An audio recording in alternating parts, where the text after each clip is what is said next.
Welcome everybody to Doug. We got Scratch on for the first time. Inferno's returned. Yay! Yeah, Inferno came back. We don't know why. He's probably regretting it now. He's like, what Oh no, of course not. the Because we've got Zelda and stuff in What there. games have you been playing recently? Are there any games you are really looking forward to? I played a little bit more the Prey demo, which was good. I actually enjoyed that, and Infinite Warfare, and a little bit of the Fallout Shelter again. So they're the three games I've mainly been playing. I actually play a lot of mobile, like surprisingly on my mobile phone. I play a lot of that Clash Royale game. It's because it's just right there all the time. I don't know whether you guys have played that before, but it's I very play it popular. all the time. Oh yeah, you do, Scratch, don't you? Yeah, because someone was recommending to join my clan. I don't know, for us to join a clan or something. But yeah, I play that all the time as well, man. Like it's such a addictive little game, 3-minute game. It's quick and fast and strategic. Yeah. So, but on Xbox, yeah, definitely the Prey demo and Infinite Warfare has been the main two that I've played this week. I haven't had a lot of gaming this week. yeah, okay. Just with family stuff on and work, and just been tired. So yeah, just sort of jump on those for a couple of hours, especially Call of Duty, because you can just jump on there, have a few games, go to bed. But haven't touched on anything new. Yeah, haven't bought anything new. I haven't picked up Prey itself, like the whole game, but that's probably the next game I will pick up in the next sort of week or two. Yeah. Inferno, what about you, man? Man, I've been playing a lot of stuff actually this week for the first time in a while. Had some time to play some games. I've been playing a lot of indie stuff actually. First of all, Flint Hook. Can't say too many good things about that. I could talk about that I can do a whole podcast on Flint Hook, I think. Awesome 2D retro bit kind of side-scrolling game came out, I think last week or maybe a couple weeks ago now at this point. Maybe probably a couple weeks ago at this point. Awesome side-scrolling like roguelike game, kind of like Mega Man if you've played that, or like Shovel Knight. So I would check that out. It has a really unique element where you have to move around with like a grapple hook. So I would definitely check that one out. Definitely worth the price. I would also check out Little Nightmares. That game is excellent. Got that. Been playing that a little bit. Very much like Inside. If you guys like Inside or Limbo, you'll probably like Little Nightmares. Yeah, definitely, Scratch. I think you'll like it. And for AAA kind of stuff, I've been playing Call of Duty Modern Warfare Remastered. I went back to that a little bit. It's double XP, double credits, whatever you want to call it, weekend. So went back and played that with Assassin last night, and he was dominating, and I was sucking. But you know what? Whatever. It's Call of Duty. And I've been playing some Battlefield. The new spring update brought a lot of cool new features. The new DLC is excellent still. The They Shall Not Pass. I know that's a little bit on the older side of DLC, but it's still very, very good. And what else have I been playing on Xbox? I think that may be it on Xbox. I've been playing a lot of Mario Kart. Mario Kart came out last week. It's just so portable, man. You can take that switch to bed, sit in bed for a little bit, play a few rounds and stuff. So even, take it to the toilet, sit in the toilet for a little bit, play a few online matches, that Wi-Fi, you know how it is. So Get I've been doing all of that. Plastic bag, hop in the shower. So Scratch, man, you obviously got the Xbox, you got a PlayStation 2, haven't you, or just the Xbox? Nope, just an Xbox. Oh yeah, just like I spend all my money on it. I spend all my money on Xbox. Like I have the money for a PlayStation right now, but then a game comes out and then I'll be like, I'm gonna get this though. Yeah. But as far as what I've been playing, it's kind of all over the place. So I do a show on the Xbox Ambassadors Beam channel every Tuesday and every Friday. So the Tuesday show is basically like I play things like just from my backlog. It's called the backlog for that reason. And I just play things that I just haven't gotten to because I'm all over the place with games between, I think this past week and a half, I've played like Yooka-Laylee, Battlefield 1, Overwatch, Gears, Voodoo Vince. I had a near-death experience in City Skylines. Recently started back. A friend of mine, we're going through Ghost Recon. He was doing a lot of traveling. He went to I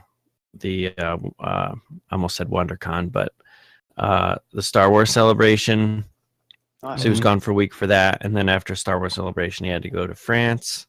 So he's gone for a week for that, and he's recently just gotten back home. So we hopped back into Ghost Recon a little bit. That game is so fun with friends. That's been in Australian top 5 for like 8 weeks or something. Yeah, it's just so good. I mean, it's open. It's like Grand Theft Auto in Bolivia, kind of, I guess. Yeah, and, that's what we've been sort of calling it. Yeah, Grand Theft Auto in the jungle. Yeah, and City Skylines, I played that. I played that last weekend. I actually built like a pretty cool city, and then I was like, I had everything up and running. I don't know if anybody's played that or the listeners here in the chat, but basically what it is like it's pretty much what SimCity should have been, but it's not. It's City Skylines, but it's what SimCity should have been. It's really like, I mean, you can name everything. You can name your sewer pipe if you want. Yeah, I heard that. You can like there's all sorts of cool stuff. And so I had the city built and I had it all ready to go. And I'm like, man, it's running pretty smooth. There's no troubles. I've got enough coverage, Yeah. I just boosted the funding. I'm like, I'm going to go to the store for a little bit and let this money rack up because I'm making like $2,000 or $3,000 a week, game week or whatever. Dude, I came back and my city was on fire, but I had $750,000 to fix it, and I did. And when I got all done fixing it, I had like 250 left over. And oh no! So was it a natural disaster or just? Yeah, natural disaster. People were sick, crime, the whole thing. Wow, sounds very complex. But I got it. Yeah, it was bad. I had to lower taxes to like make it up to people. I'm like, so sorry, don't leave, please. I know everyone in your whole block is dead, and I don't have a cemetery bill. Xboxes, but yeah, it was pretty crazy. My friend told me that I should have left the live stream going while I left, just so that they could watch it decay while I can't get back to it. But that would have been cool. Yeah, I saw a lot of screenshots. I saw like I think Aaron Greenberg and Tim, Jez. I think yours. I think you might have checked us. There was a lot of screenshots the last week or so of that game, and it looks pretty. It looks like very in depth. Like you've really got to look after everything. It's just kind of a relaxing game. It's nothing, It's like SimCity, same thing. Yeah. Okay. Cool. And Ukulele was the other one, I think. Maybe I did mention that, but that's a straight rip-off of like, not rip-off, but it's like a straight rip-off of like Banjo-Kazooie, but it was made by the same people who used to work at Rare that made Banjo-Kazooie. Yeah. So I don't know if you could really say it's a rip-off because technically they worked on both, even though it's not the same studio, but the artists are the same. Yeah. But that game was really good. If you like Banjo-Kazooie, it's pretty much the same thing with a lizard and a bat instead of a bear and a bird. But yeah, I love Banjo. Yeah, it's good. It's really good. There's a couple others in there, but that's the main stuff, I think. Yeah, cool. Wow, good range of games. Better than me and Mega. We're sort of slacking off a bit. Yeah. And talking about backlog. Oh, I feel you, Scratch. I've got that much of a backlog. It's unbelievable. Mine's so big I made a show about it. Yeah. And I'm not going to run out of any material anytime soon. Yeah. I know. Well, and that's the thing too. Like, I'd like to own all the consoles. I'd like to get a Switch. I'd like to, possibly like to get a PlayStation for a couple. But I'm just the time, just finding the time to play those games when I've got such a backlog for Xbox. I just see the point. Yeah, I'm just like, I'll just maybe let this gen slide and just be all Xbox and. I think the backlog that I've got now would last me until next gen. Literally, if I didn't buy any more games, I'd be okay. Yeah, but I know I will because there's a whole bunch of new stuff coming. But yeah. Games like Elite Dangerous, man. Like, I love that game, and I sort of got into it. But like, you could just spend a whole year on that game, Yeah. I was gonna say, I thought about going through my backlog and like just comparing all of the games that I don't have finished, and then just like adding up their estimated time to completion on like True Achievements or something. You just add all the games together to see like how long it would take me if I just did nothing else. but sit down and knock it out, I think it would be years. Yeah, that's right. It might even outlive me. I don't know. Pass it down to your children. Well, all those free games they give you every month as well, you know. To my kids, you have to finish this. I've been working my whole life. You'll be like 80 years old. And like, yeah.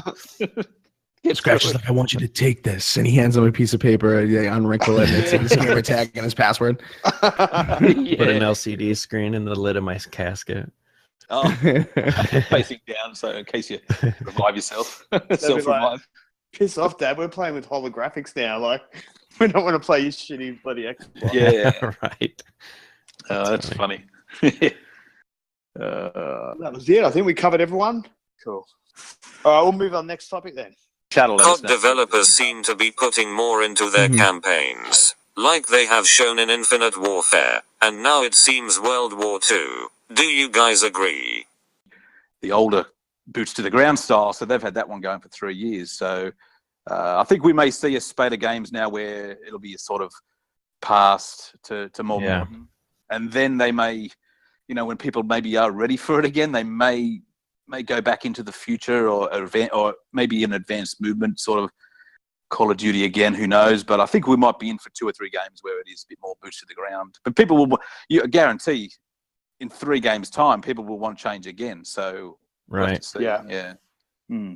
Yeah, I think all of the the top studios like that, they all kind of drive, like they all seem to do what each other is doing. They take these bets on these different things. So I know, like back in the early 2000s, for example, so I'll just clarify, like back in the early 2000s, you had like, you know, Medal of Honor, or the late 90s, like, so you had Medal of Honor. Call of Duty was just, of course, you know, beginning to come out during that era, and it was all, you know, all World War II, and then all the shooters were like all World War II. You know, you had Beyond the Call of Duty PC game, which was that top-down World War II like stealth game. It's like World War II was just the thing to do, I guess. Yeah. And then whenever those games stopped, everybody stopped doing it, and then you start to move into the more modern stuff, like you know, Tom Clancy went to like the advanced warfare. Cool. So that was cool. So everyone. Campaign. Oh, what Max? Sorry, I'm late. You missed heaps of stuff, man. Giveaways, you missed nudity, you missed all sorts of stuff. Nudity sounds alright. Yeah, scratch your mic. I mean, damn, you should have seen it. No, actually, we're on to one of your topics, mate. Next, so good. Oh, that's no good. You have to talk about it. Let's talk about Phantom Dust. This is a lot more than just a remaster, more than just blowing the dust off an old classic. So yeah, Phantom Dust is the new remaster, or technically not the remaster. So they actually rebuilt the whole game. I know, Scratch, you know a fair bit about this game.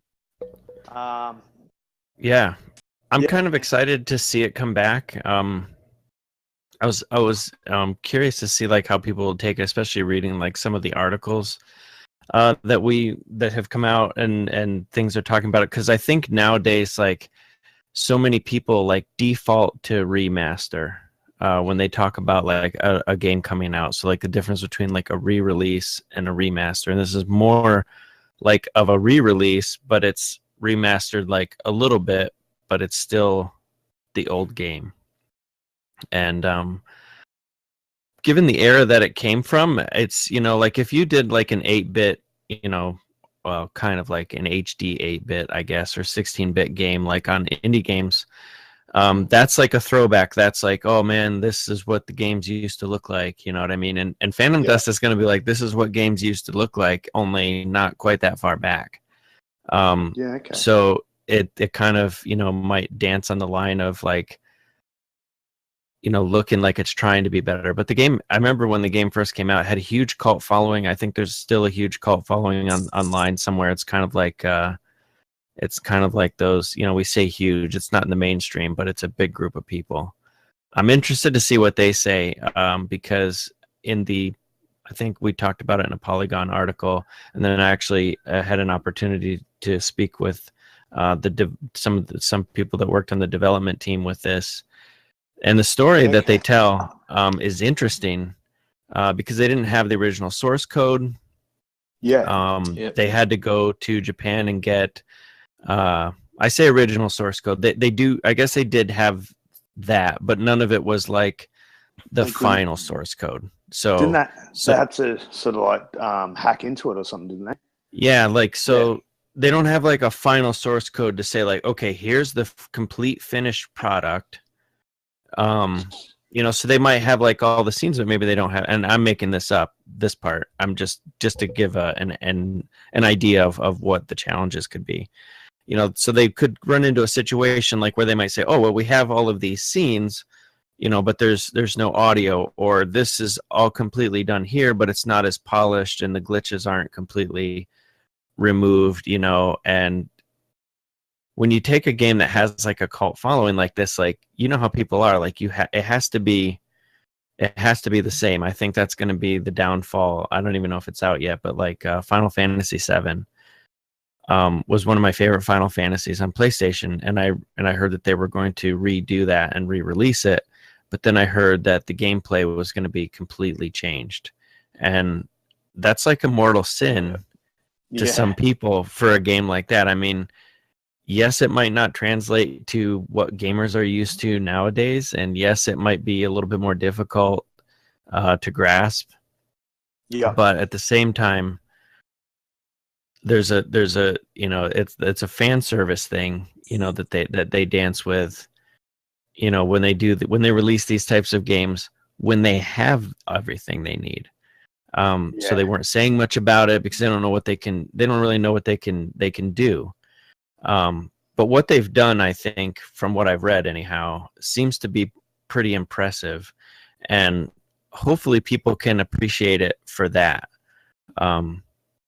It's like a card collectible game. I haven't played it in forever. I didn't personally own it, but my neighbor, or a guy that I lived and worked with, owned it, and I played it a little bit at his house. It wasn't something that we like got into deep, but I remember seeing it. But it'll be interesting to see how it goes, because it has been a while, and I think it's going to be good. It was good then, but I think I was worried that I hope people don't think like, oh, this is going to be like, it's going to look like a game that came out this year, and and I don't think it is. It's going to be more. It's going to be like what it was. It'll be like a throwback sort of it's like a game preservation. I think Shannon Loftus tweeted that, to think of it as like a game preservation project. And it's really an epic feat. I just, I don't know how many people will understand that, or know that story. So hopefully they tell that a little bit more, because it's really interesting. Just the nuances of him telling the story about, like, trying to find the stuff, and like having all of this money put into already committed to making this project work, and then you don't even know if it's something you can even finish. Meanwhile, everybody's clamoring, and then at the same time, everybody's clamoring, so that you have all this money investment, and then you have all this fan investment, and you can't really come out and say like what's even wrong. But when you look at it, I think if there's any shortcomings, like if you tell the story about like why this happened, or why, like why it's not a complete remaster or whatever, like it's actually it's interesting. It gives you a little insight into like the inside baseball that is game development. Yeah. So I'm kind of excited to see how this goes over, and how it comes out, and what people think. And it's always billed as being ahead of its time. So it's exclusive to internet, to Xbox, I believe, yes. And PC. Yeah. And PC, And PC. both, yeah. And PC, so Microsoft Store, yep.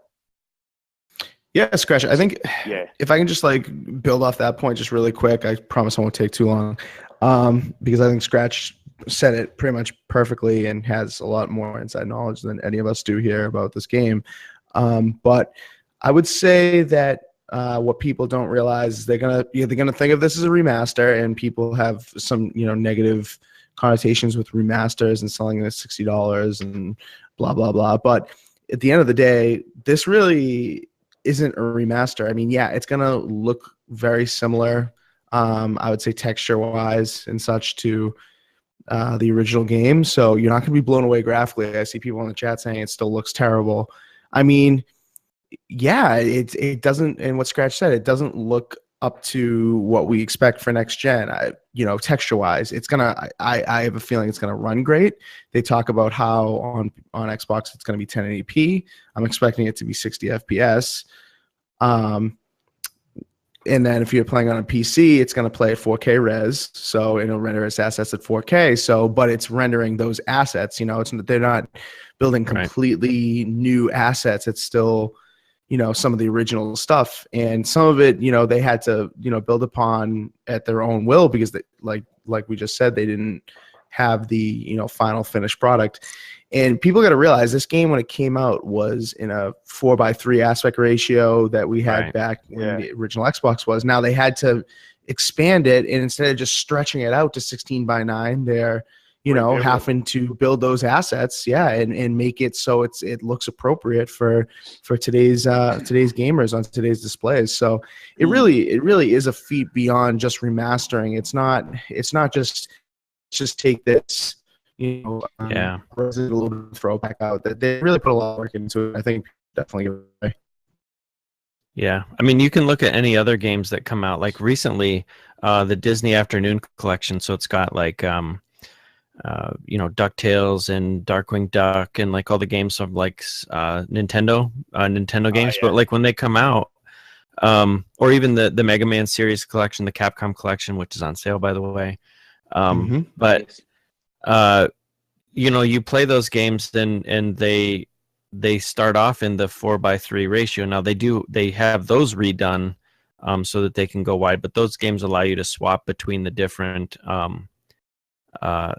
resolutions and things like that, and ratios and whatever.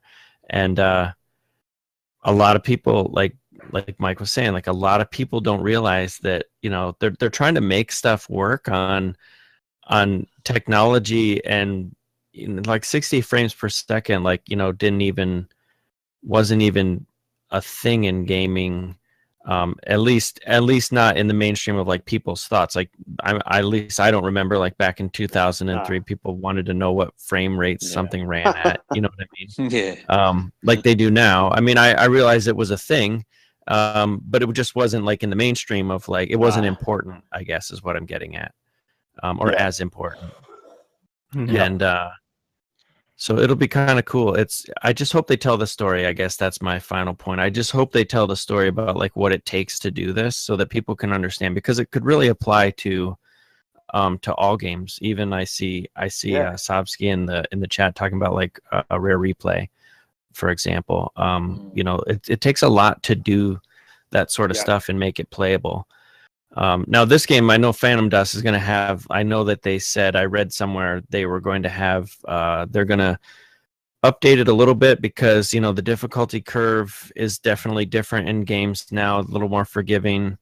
You started to see things like, I don't know if you like remember playing like games on Super Nintendo, PlayStation 1, N64, if you got hit or shot or whatever, like you were pretty much down to finding a health pack and running around with a sliver of life, hoping you can get through the next part. And then with Halo and stuff, as games move on, you got to where like, oh yeah, if you get shot up, all you got to do is get behind something and sit there for a second and you'll recharge.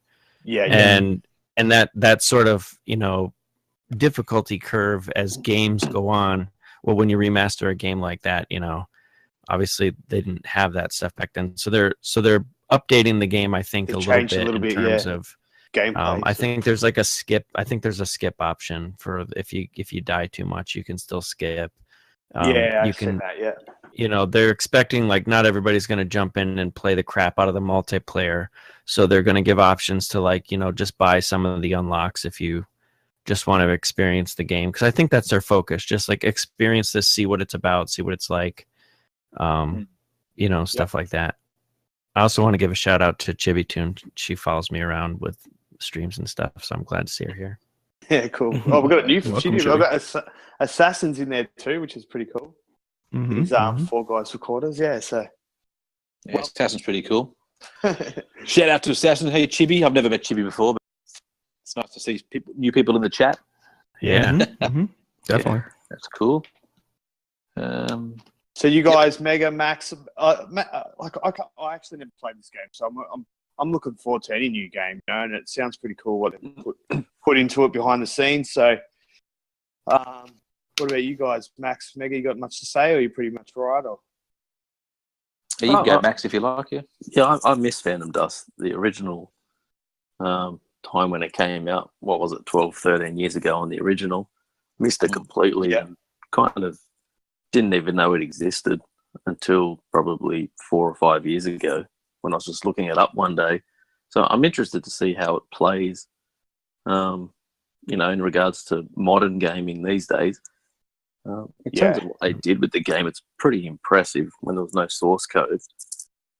But they're basically starting from scratch and rebuilding the game completely.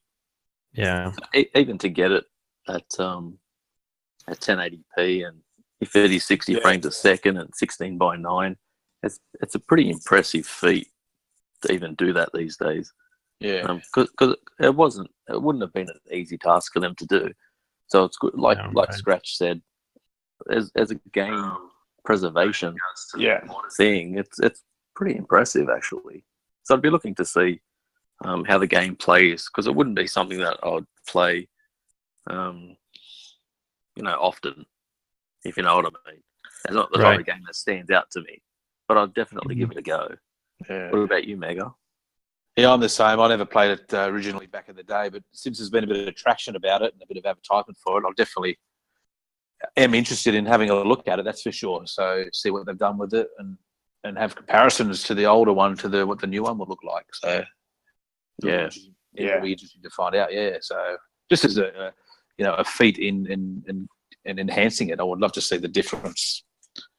Yeah, from back in the day. So, but I definitely will check it out. I love those sort of games.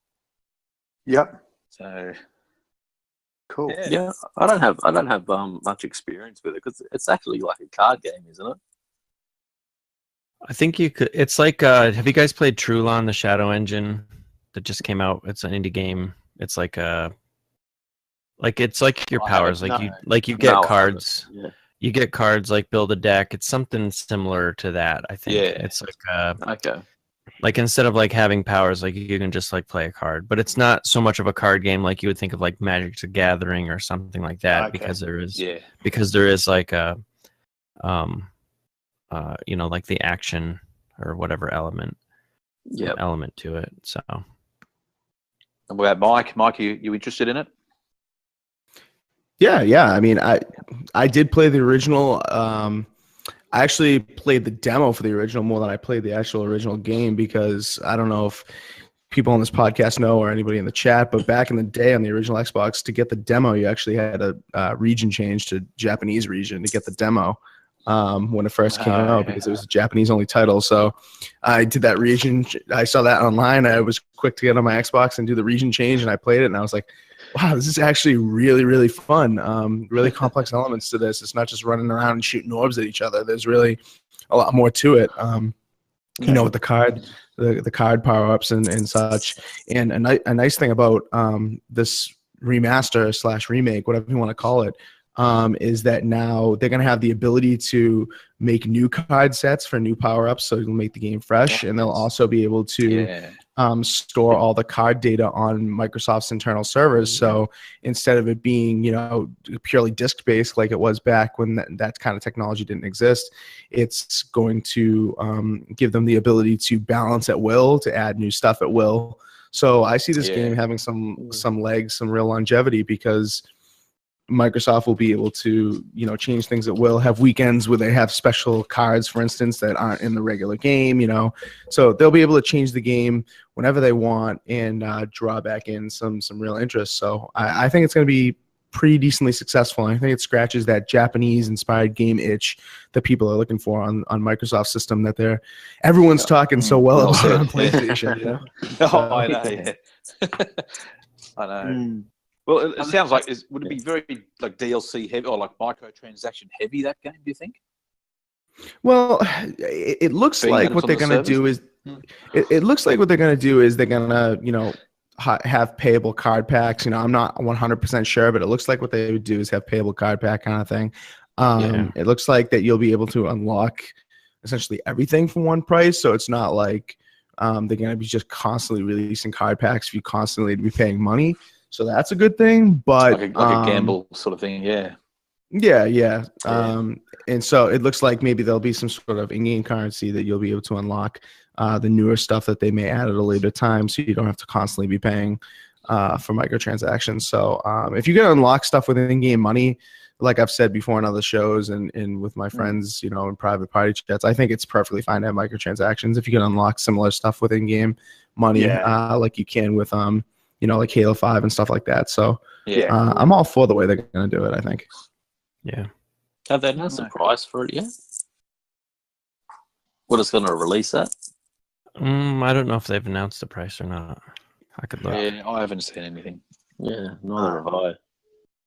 Interesting to see what they launch it at. It's not coming out for a while, is it? Or I don't know when they're I don't think there's a release date yet. No, there's no. I couldn't find a release date. So I think it's basically out when it's done. 2017 is what Polygon said. Yeah. Might be an E3 special. They may say it's free to download after E3. I like your thinking, Mega. Yeah, that'd be awesome. That'd be a nice surprise for everybody. Yeah. So, oh well.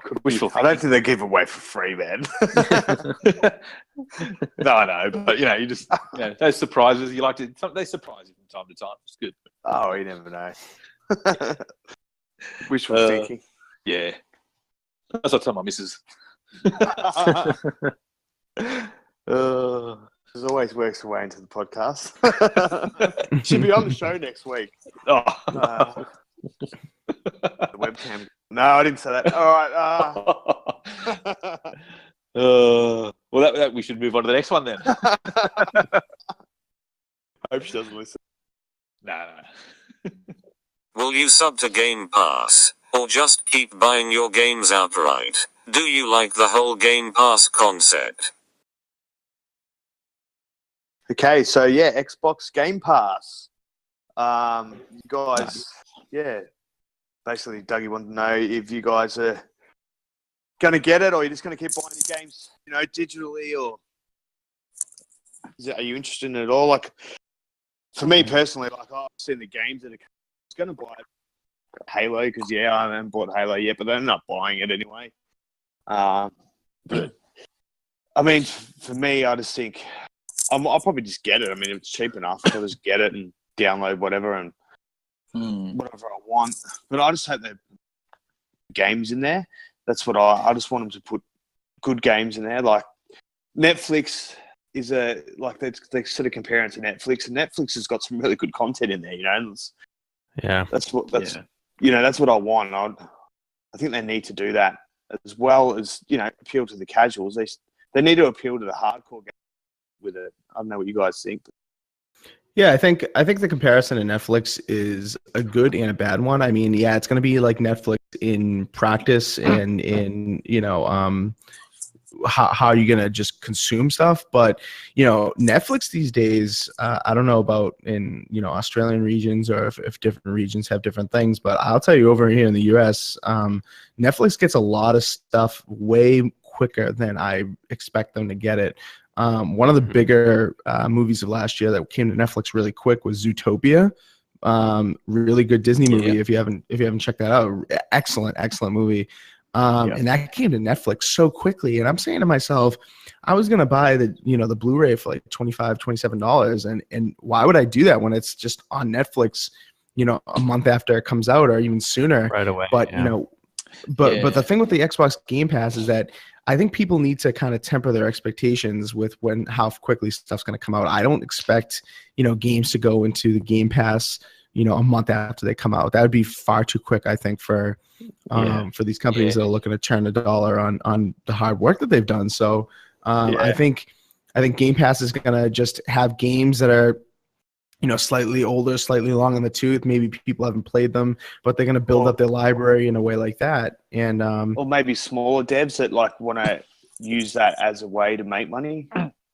Phil was talking about it the other week. He was saying that Game Pass would be a good way for these smaller teams to make a game, and and Get not some extra exposure. Yeah. Not only sell it, but yeah, just like, I don't know, just because it takes a lot of money. It costs a lot of money to make a game. So maybe Xbox will say to them, we'll help you out with that side of thing, but it's got to be in game.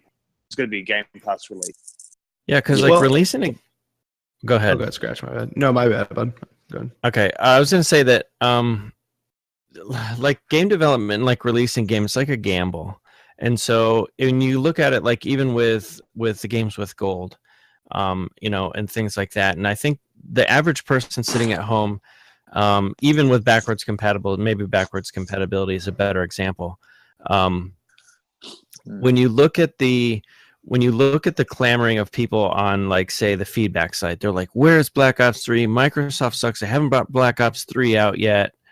Yep. Why haven't they done this? You know, but there's so much stuff that needs to go on in order for that to happen. So, you know, like you've got, you know, game companies saying like, look, you're going to give our game away for free, like on Games with Gold, or you're going to make it backwards compatible, but you want to drop the price, but we want to get money. And then Microsoft has to fire back and say, well, how much are you making right now? We can make you more. Look at these statistics. And, you know, and there's like this big back and forth. And then,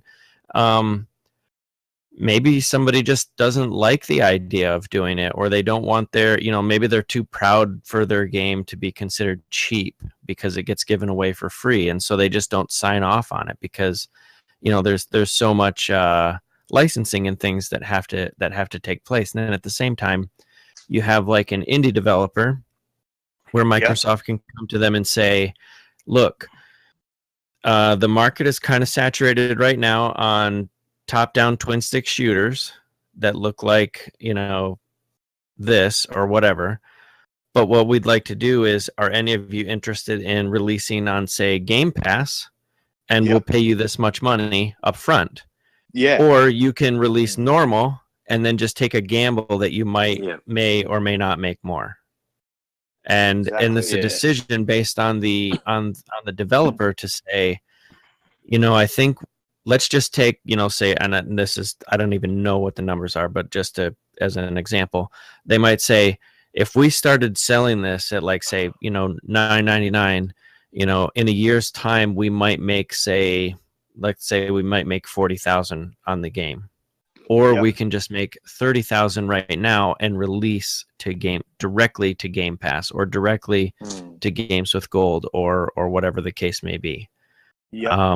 And as more people subscribe to it, the more money Microsoft makes, the more they'll be able to make deals with these companies and offer them money that, you know, that's the cycle of capitalism, I guess. Well, but they can also finance the game. They can make the game because they're getting a check off. Right, and they'll make it, and they do. And and Microsoft and not just Microsoft, even publishers, you know, they'll do that. You know, I think Team 17 is.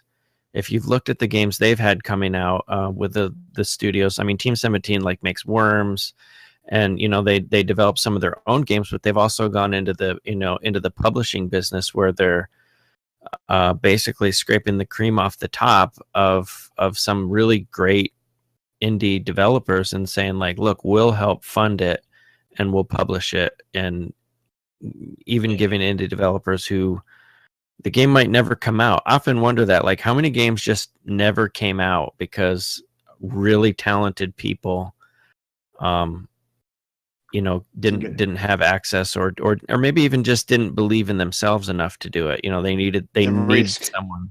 Yeah, they need someone to say, no, you need to do this. And Game Pass is just another avenue, you know, to have some money floating around and changing hands that can maybe help motivate some people. So I think in the future, Phil mentioned it on the podcast Unlocked. I think in the future you could see that, like Mike was talking about with how quickly stuff comes out and things like that. It could be a thing. It could happen. Well, if you look at Netflix, like content that's coming out on Netflix that are produced by Netflix, like Microsoft, okay, we're getting income here from this Game Pass. Let's finance some games with that money, right? And create value within the Game Pass, and actually invest into it more, invest the money back into it with games. And so Yeah, I think it's a good thing, the Game Pass, and we sort of I mean, it is great for the casual customer as well. Like, the parents can go out and get themselves an Xbox One and pay $10 a month and not having to worry about buying any games, really, unless the child really gets into it and once day one releases. But there's like 100 games at launch, and then they're going to add more and stuff. I mean, all they need to buy is a decent hard drive, and they're set for a long time. Well, you get a hard drive. Yeah. So, that's right. But I just think it's such a good idea. I mean, for us guys who do buy things day one, it's probably not that important, but but if it's cheap enough, you could just buy it, get the subscription, and you've got a whole bunch of games there. There's a whole bunch of games that are on that I've seen the list that I haven't ever played before. So, like for $9.95, I mean, I could just do that and finish a few games, play a few games I would never thought of playing. I mean, the EA access is $30 a year. I'm always thinking maybe get rid of that and have the Game Pass. I don't know, but I think for people like us that, like you said, will buy stuff day one, I think it will make more sense if they come out at E3, describe it a lot like Netflix. I'm almost expecting it. When the news first broke, I was almost expecting it to be like a I don't know, like a vault of old games. Like the EA Access vault, like you just said, Stick. The EA Access vault where the old games go into it and you have access to those for your $30 a year or whatever it is a month, $5 a month fee. But the more news that comes out about it and the more that we talk about it, it's almost like they may go with, like you said, like adding some games specifically for Game Pass, or like episodic games that you have to subscribe for. If you subscribe for a year, you're going to be able to finish those games that may have like double the content as a AAA, but it'll take 6 to 8 months to get it. Almost like Telltale-esque. So I mean, if there's stuff like that, if they come out at E3 and they talk about Game Pass exclusive or whatever they do, that'd be good. then I would be like, okay, I'm thinking about grabbing this for $120 a year. I've made some regrettable $60 AAA purchases, at least 2 a year, I'd say. So if I can replace those two regrettable purchases with Game Pass, I think I would be very satisfied if they announced stuff like that. It would be interesting if they went the other way, where it came out on Game Pass first, and then it was released as a hard copy or a digital copy that anyone could buy. Instead of stuff coming to it later, like they actually had certain games like only on Game Pass for a certain amount of time, like a timed exclusive. Or something like that. That'd be pretty cool. Like with the episodic, like you're talking about, I think there's. I was going to say, I think there's a lot of opportunity for value here as well. Like if you look at, like, let's say, like when Gears of War 4 came out, I think I had probably, and I'm not even exaggerating, I at least had, through all the different things that I'm involved with in terms of like whether it be the Xbox ambassadors or the preview program or whatever, I somehow, and pre-ordering and all that, I somehow ended up with at least like 5 digital copies of all of the old Gears of War games. Because they were pushing them out. And so Game Pass could be an opportunity. So like when when Halo 7, 8, 9, however many they go to after the next trilogy, that they could throw the old Halo games in there, which they're already I guess they are in there now, but to put those in there to say like, oh hey, the next installment of this game is coming out, and you can play the first one if you haven't on Game Pass right now. So that could add a little value to, like, say, someone like me who, and all of us here, I think, and probably a lot of the listeners, is where you get the first game that comes out, but there's still a lot of AAA games that maybe we've never played. So the Game Pass, because you don't have to, and I think that's the other thing is like, a lot of people will look in and they say like, oh well, it's this much, and that's not worth it to me. Like maybe it isn't worth it for everybody to own it forever, but I know a friend of mine that I worked with, he broke his back and he was laid up for a really long time, and he would have loved Game Pass for those 4 months or however long he was like pretty much bedridden. You know what I mean? So he would have just subscribed for the 4 months and been done with it probably afterwards. But give him a lot to play because he's all of a sudden has all this time. He's not allowed to move or do anything. Right. And people like that now, how many people break their back? Like probably not enough to support an industry of Game Pass, but hopefully not. But yeah, it's a good thing. It's definitely, I mean, I'm glad. I hope hopefully there's no accidents, but there's things like that, or even like achievement hunters, like you could just get it for 1 month and play it, and then play the game you want, or play a couple of the games that you want, and then get rid of it until the games come out, because the games are gonna rotate in and out, and people are going to inevitably say Microsoft took this away from me, and it's like, well, no. What really happened is the developer decided that he didn't want to continue to give out the thing that he worked so hard on for free anymore, and that's why it is. And Netflix does the same thing. So that's why I think there's like maybe a push for that comparison, because they want to try to set that expectation. I think you can't have too much in there too. It becomes a little bit overwhelming. Like if you're going through a list of like 10,000 games, like it's like, where the fuck do you start? It's good to have a certain amount of games in there, go through and go, okay, well, you know what I mean? Like, right, and they're targeting over 100. I mean, that's a lot. 100 games is a lot. Even if there's bad ones and once you've played, it's still a lot of games. Yeah, and then there's the option. Vote them. Maybe people vote them up or vote them down, and that increases it. Like, okay, maybe it's voted down, then it gets put out of the circle quicker or something. I don't know. Yeah, I mean, plus they have the data of like how much the games are played now on the Xbox One. Keeps can keep track of that stuff. So so they could potentially at least use that data. Yeah, okay, that'd be good. But I think the voting would be important as well. I think it still has a place, because there's games that that I might not, if let's just hypothetically say that was a thing, I might not necessarily play it all the time, but I definitely would vote it higher to stay there, even if I didn't play as much. But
right before I there he goes. Right before I spoke, I think.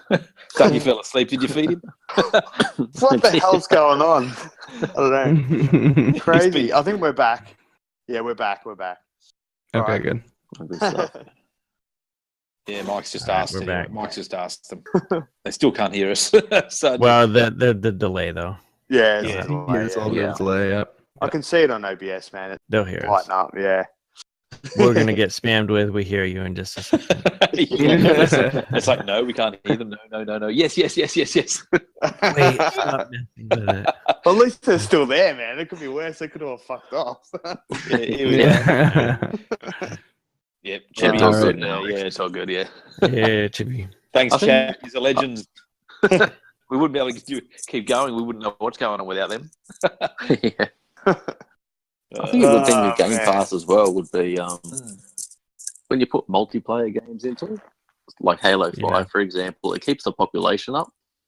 Yeah, Although definitely. that maybe didn't pick it up, it makes them start to play it again. Because the game's it's 18 months old now. So you might get a reinvestment of players that come into it and just keep the population up, especially local players as well. I think it's good for multiplayer games, especially the ones that Microsoft owns, because they can keep it in there as long as they want. Yeah. So, yeah, I think that's another benefit of it. Yeah, like, there's so much opportunity there, and it's good. Like Xbox have done, and they cop criticism like for everything they do, but really they always seem to come up. They're always innovating. And there's who knows what it leads to. Like if it leads to more games, I'd say it's a good thing. It means they got money to almost give loans to smaller devs and go, okay, well, if you're going to put your game in Game Pass and make it exclusive to Game Pass, keep it in there for 12 months or 2 years, or it's 6 months, whatever. We'll give you so much money. We'll let you use our servers or whatever. Right. It's going to be a good thing. I mean, I see myself still buying all the games that I want to play, but I think the biggest benefit of Game Pass is those on a budget, they can go pick up a console for a few $100, subscribe to it for $10 a month, and have 100 games. Mm-hmm. Yeah, it's like instant. That's great for those on a budget, especially. It just pulls more people into gaming. Or even for December and January when you get it for Christmas. Yeah, you know what I mean? or bundle it. Bundle a 3 month pass with every new Scorpio or every new Xbox. Yeah. Oh yeah, that's actually a really good idea. I mean, they could advertise that Xbox One with 100 games for 3 months, and have like a little fine print, for 3 months only. For 3 months only. Another E3 special stick. But yeah, you know what I mean. Like it would just look good. It would look good. Oh, definitely. You can imagine the guy at GameStop going, well, you can get the Xbox One. That comes with 100 games. Or you can get the PlayStation. It's bundled with Horizon Zero Dawn. Oh, I think I'll get the, I think I'll get the 100 games. The 100 games sounds good. Yeah, 100 games for free? That sounds good. And I think like Sony and Nintendo might monitor it and see how it goes with Microsoft. And I wouldn't be surprised if they incorporate it into their system as well. Yeah. Yeah. If it takes off, I mean, obviously Microsoft is probably taking a leaf out of Netflix's book and seeing how successful that is, and so they're sort of maybe copying someone. I suppose you can say, perhaps, maybe only a matter of time before Sony, Nintendo, and I don't know about Nintendo, man. No, they'll charge you for the same game for the 17th time. They love getting that extra money from you for the same game.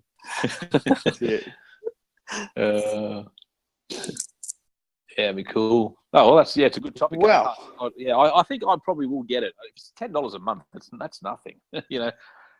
Right. Yeah, definitely. Just for a short period of time. A cup of coffee a week. Yeah, because you can do it like just 1 month period. A cup of coffee a week. Yeah, it's true. It is, I guess, but that's interesting. There might be some vodka in that coffee. Now I feel guilty if I don't get it. Like I'm. I know. Well, you can cancel it any time. Yeah.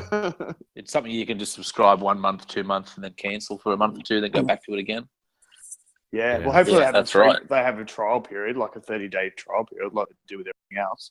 Like you can, everything's got a 30-day trial period, so I'm guessing that will have that as well.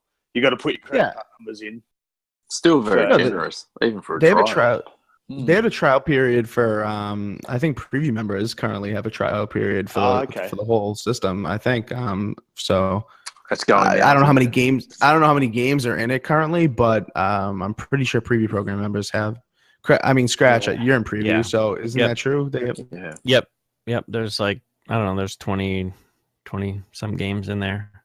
Oh yeah. Something like that, which is interesting because a lot of them are the backwards compatible to the 360 titles, and a lot of people, were going on about, oh look, it's just all it's gonna be is 360 titles. Well, the reality is those are a lot of those titles are just ones that just recently came to backwards compatibility. Some of them, and they're there because those licensing deals were put in place as they came in, so they were easy. They were just easy to pick. It's not the ratio between Xbox One racing genres and all of that in the preview game pass are not a representation of the full catalog. It's just a representation, quite frankly, of these are the easiest ones to get right now without having to deal with all of the red tape. We just need to get games in there so that we can test the service. Yeah, it's just preview. Yeah. So. Because it actually, if you think about it, like it actually messes with even the store, because you own it, you have a license for it, but you don't own like a permanent license. But that needs to be reflected in the store, because what if it can't say that like I own it.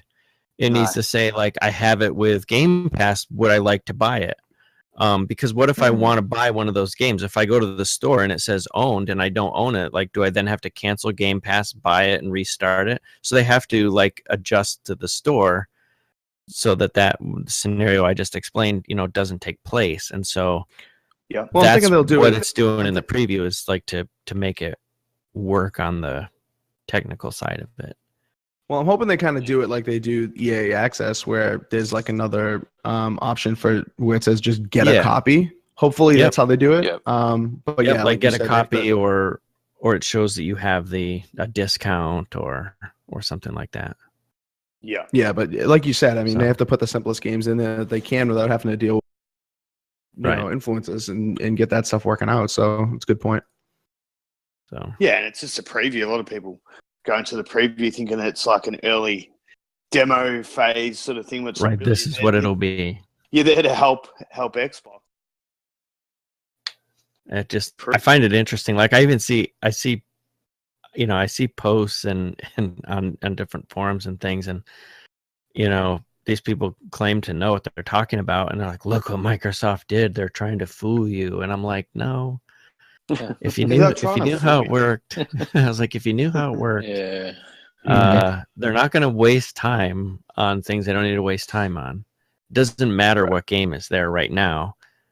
What matters is that it's going to work, or it's not going to give everybody Game Pass when they don't subscribe to it. Stuff like that. They just need to test the system, as it were. Yeah. Mm-hmm. I mean, they're probably shooting themselves in the foot a little bit, because if you buy a whole heap of digital games, you're more likely to keep staying with Xbox, So if you've only got a monthly subscription, there's nothing and that's the only games you own is that Game Pass. There's nothing stopping you buying a PlayStation and going, I might just buy a PlayStation. Like it's not like nothing tying into that. Right, because you don't feel invested. Yeah, you don't have the investment. Right. Yeah. If anything, they're shooting themselves in the foot, but they're not trying to lock people in. So. Yeah, I don't know. People just get a little bit hysterical about things. That's a good point, though. People will always complain. Yeah, it doesn't matter. People are always drinking that Haterators GKB. Yeah, the Haterade. You know what I mean? Yeah, on tap. But one thing the one thing that's real positive out of it, I mean, it's all positive to me, but is the fact that it actually downloads to your hard drive rather than streaming. Yeah.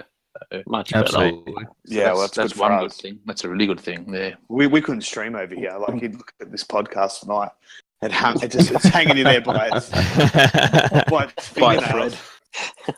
Got to chapter 2 and had to start over. I'll have to edit it later. I'll have to do it with my Lady Foxfire podcast. So that was episode 3. So I had to edit it all together. I'll have to do it again. I'll be up till like 2 a.m. That's all right. Yeah, it'll be 2 separate ones at the moment, isn't it? It's like 3, I think. And there's a few gaps here and there. So, well, anyway, we kept you guys now like over an hour and a half. So, probably should wrap it up, I suppose. So, We've got a couple more topics, but but we'll leave them to next week as we always do. We've always got to stay over. So yeah, well, it's been fun having the boys on again. Yeah. Well, thanks for coming back again, getting up so early. Like daylight savings is well for us. You guys are in daylight savings, and we came out of it, so that's not going to last forever. Yeah. So I think last time you came on in 7:30 a.m. So we gained an hour. That was good. Nice. So, but yeah, appreciate you guys coming on the show and thank you. Yeah, absolutely. Stuff out and retweeting stuff is always good too. So, of course, nice to finally talk to Scratch. Like I've talked to Mike plenty of times, but to have Scratch for the first time was it was fun. Well spoken, well good, really good. Yeah. Well, actually, Xbox 448 said, "Oh, you got Scratch coming on, man. That's so cool. You're gonna love it." You know. So Xbox's a good dude. Very passionate. He loves his Xbox. He is. So it's always fun having Mike on too. He's always very informative with everything. It's good. Yeah. Well, it's good. Mike back on. Mike. Anytime you like I said, anytime you guys want me to come on, just hit me up if I'm available. I'll definitely do it. Yeah, cool. Early is a good podcast time for me because I usually don't have anything going on at this time of day. Yeah, cool. Oh, that's good to know, man. Yeah. Don't forget about the Patreon. Like we'll match dollar for dollar, so we're not trying to make money. If you put $1 in, it's going to cost us money. We're going to try to raise money for a giveaway. So Siberia's in that. We've got Chris Hughes at the moment, but yeah, we're going to raise money for a giveaway. That way we can show. And if you put in $1, it's gonna cost us money. So, like I said, it's just one of those things. You have a look at it. It's in the link below. And after every show, we're gonna if you jump in the Discord, we're gonna swap to the after party or the after podcast channel, so you can have a chat to us after the show if you want to. It's up to you guys. So that's something we just thought was an interesting thing to do, that people could come in and talk to us and tell us how bad our podcast was. So I always say it's like having some after dinner mints.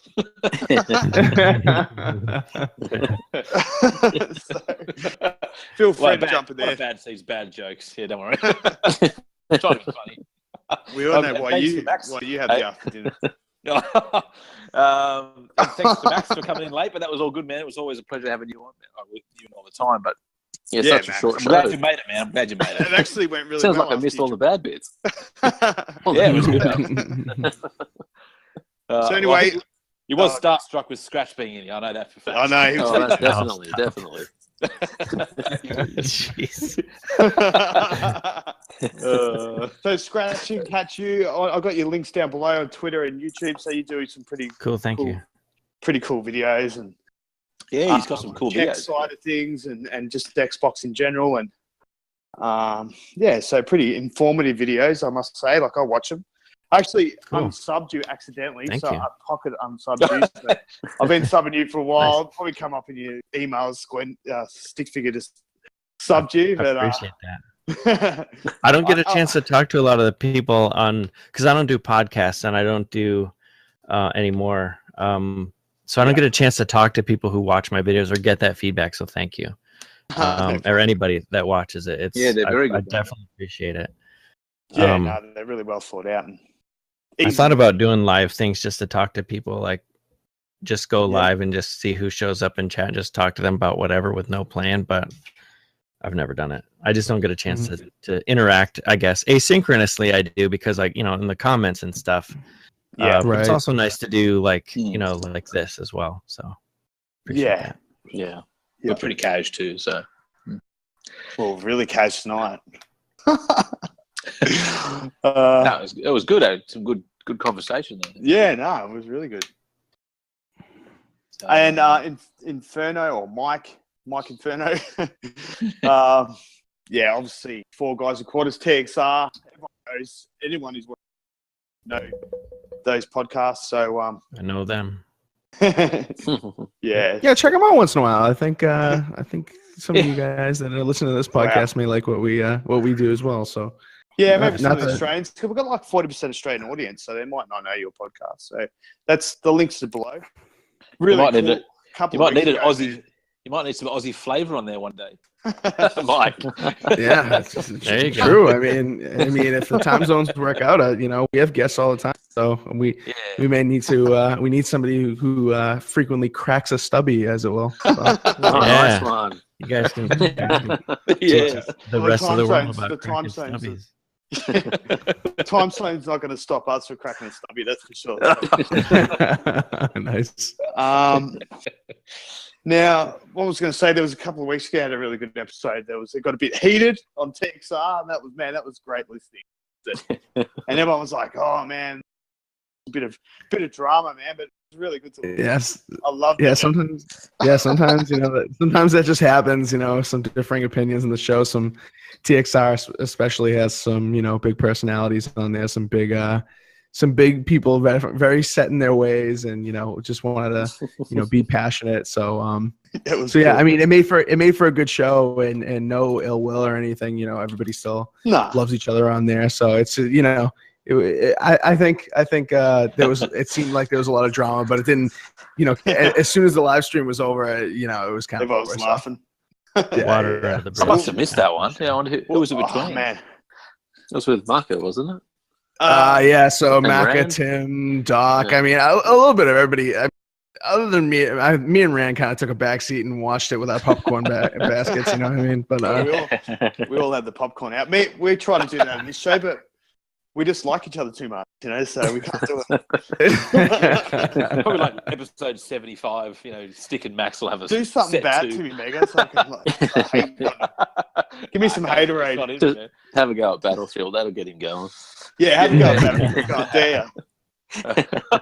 Actually, I was thinking maybe it might have been between Marker and Rain because they seem to have a bit of a love-hate relationship sometimes. I don't know if it's just, I don't know. I thought it might have been.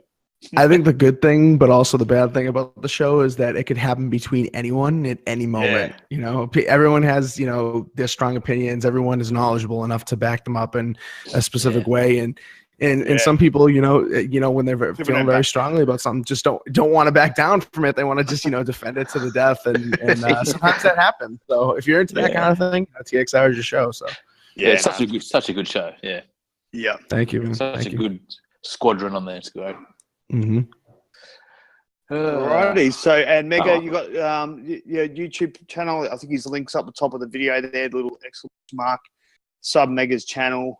He does some good COD stuff on there. Thank you.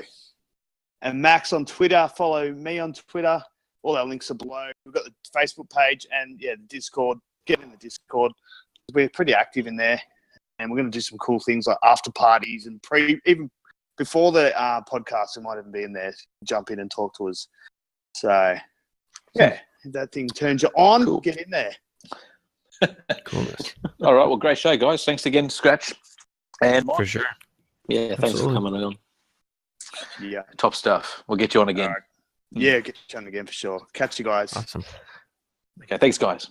Thanks. See you guys. Yeah. See ya. Good night, we are out. Bye, everybody.